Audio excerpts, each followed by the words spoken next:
Alors c'est pas très souvent qu'on voit des films qui nous viennent d'outre-Rhin. Depuis 2 semaines déjà est sorti en France le film Ingeborg Bachmann, Reise in die Wüste, qui, si on le traduit bien, donne Voyage dans le désert. Alors il s'agit du dernier film de Margaret von Trotta. Alors c'est peut-être bon de rappeler à ceux qui connaissent pas, qui sont un peu plus jeunes, que cette réalisatrice maintenant elle a quand même plus de 80 ans. Elle fait partie de ce qu'on a appelé le nouveau cinéma allemand dans les années 1970. Margaret von Trotta est une réalisatrice, scénariste, donc allemande, qui a commencé sa carrière, il faut le savoir, en tant qu'actrice pour des réalisateurs comme Rainer Werner Fassbinder et Volker Schlöndorff à la fin des années 60. Alors, au contact de ces réalisateurs, elle s'est rapidement intéressée à l'écriture et à la réalisation de longs métrages. En 75, tout le monde s'en souvient, avec Volker Schlöndorff, elle coécrit et co-réalise le film d'après le bouquin d'Heinrich Böll, Die verlorene Ehre der Katharina Blum, ou en bon français... Il veut montrer qu'il parle allemand. Ich spreche ein bisschen Deutsch, ja.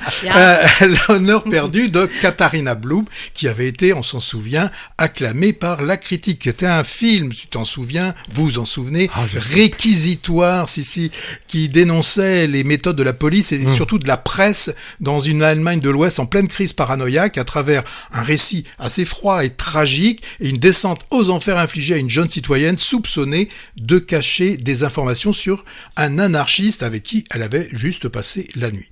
Après, il y avait eu aussi, on s'en souvient, les années de plomb de ce film. Alors souvent, des films qui sont centrés sur des formes, des héroïnes féminines assez fortes.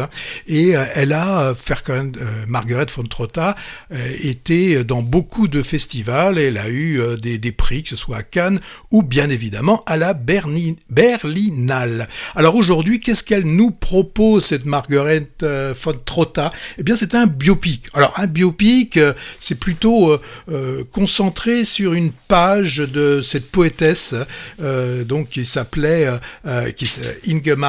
Ingeborg Bachmann, que je ne connaissais pas, mais mes connaissances littéraires sont proches de zéro, donc ceci explique certainement cela. Et là, on va la suivre donc pendant les années où elle a passé 4 ans avec Max Frisch, donc un écrivain, et les 2 années qui ont suivi, pendant lesquelles elle a vécu plutôt mal cette séparation, et finalement on a pu se guérir que brièvement grâce à un voyage qui est fait dans le désert avec un homme plus jeune, ce qui donne le titre au film. Alors, ce qui est intéressant que j'ai trouvé dans ce film, c'est que le film justement joue entre le sombre, le lumineux.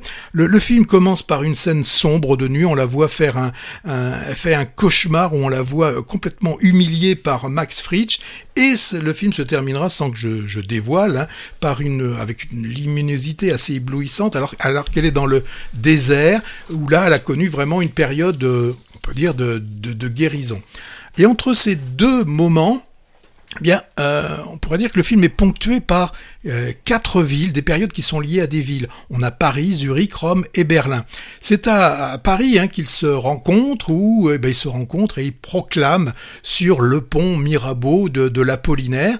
Et déjà, ce moment est assez intéressant parce qu'on se rend compte que Ingeborg connaît parfaitement le poème, alors que Max Frisch, lui, est capable de sortir 2 ou 3 vers, et qui va nous montrer les 2 caractères complètement différents. L'une, Bachmann, assez exigeante, et l'autre, Frisch, plus dans l'apparence. Voilà, ça c'est déjà intéressant. On va avoir Rome. Alors Rome, c'est la ville préférée d'Ingeborg Bachmann. C'est là qu'elle aime flâner dans ces rues baignées de soleil, aller dans les cafés. Elle rencontre aussi un poète, Ungaretti. On se rend compte comme elle adore cette ville. Il y aura Zurich, où là, qui est la ville de Max Frisch, et là, on va voir qu'elle va se sentir complètement étrangère, et elle ne pourra plus écrire. Et donc, elle voudra retourner à Rome. Et là aussi, ce qui est intéressant, quand elle va retourner à Rome, c'est Max Frisch qui, lui, n'arrivera plus non plus à écrire. Et au final, elle passera quelque temps à Berlin après sa séparation. Et là, pour elle, Berlin, elle le dit d'ailleurs dans le film, pour elle, Berlin n'est que maladie, n'est que tristesse. Et pour elle, heureusement, elle va rencontrer un jeune homme qui va l'emmener, elle, dans le désert, où elle pourra surmonter, là, sa mélancolie. Donc un film d'aller-retour entre ces villes, entre ces moments d'amour, ces moments où l'un supplante l'autre, avec ces inversions.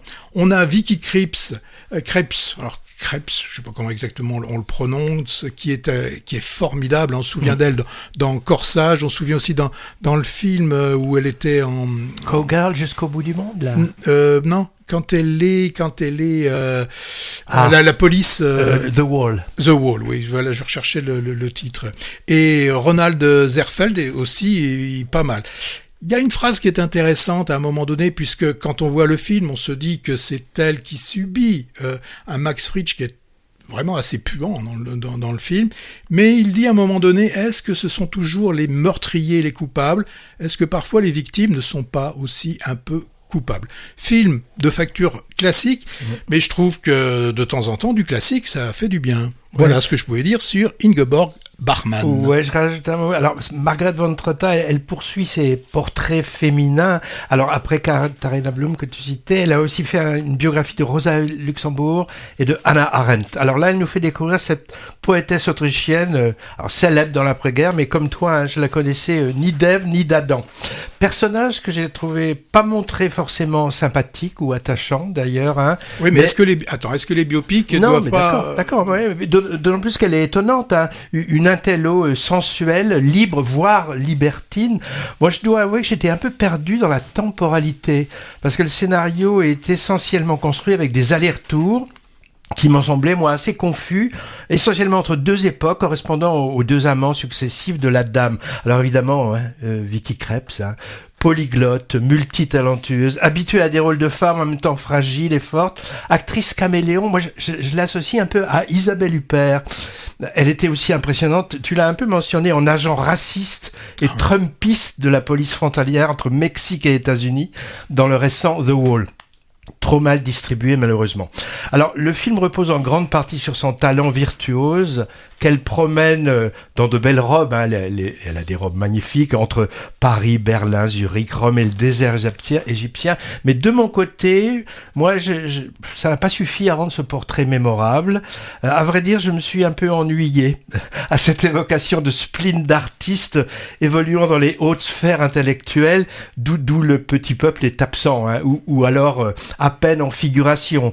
Un peu comme un autre film dont je vais parler tout à l'heure, Les Musiciens, où j'ai eu le même sentiment. Bah justement, avant que tu en parles, est-ce que Céline, après ce qu'il a dit Hervé, est-ce que j'ai pu en dire, envie ou pas envie de voir cette Ingeborg Bachmann ? Oui. Ah, bah voilà. Peut-être tu la connaissais d'ailleurs. Non, par contre Max Frisch, oui. Ouais. Et puis bon, déjà j'aime énormément la langue allemande, donc j'ai très envie de l'écouter. Et j'ai vu l'extrait, effectivement, ça me donne envie, ce portrait de femme forte et fragile en même temps. Oui, j'irai le voir.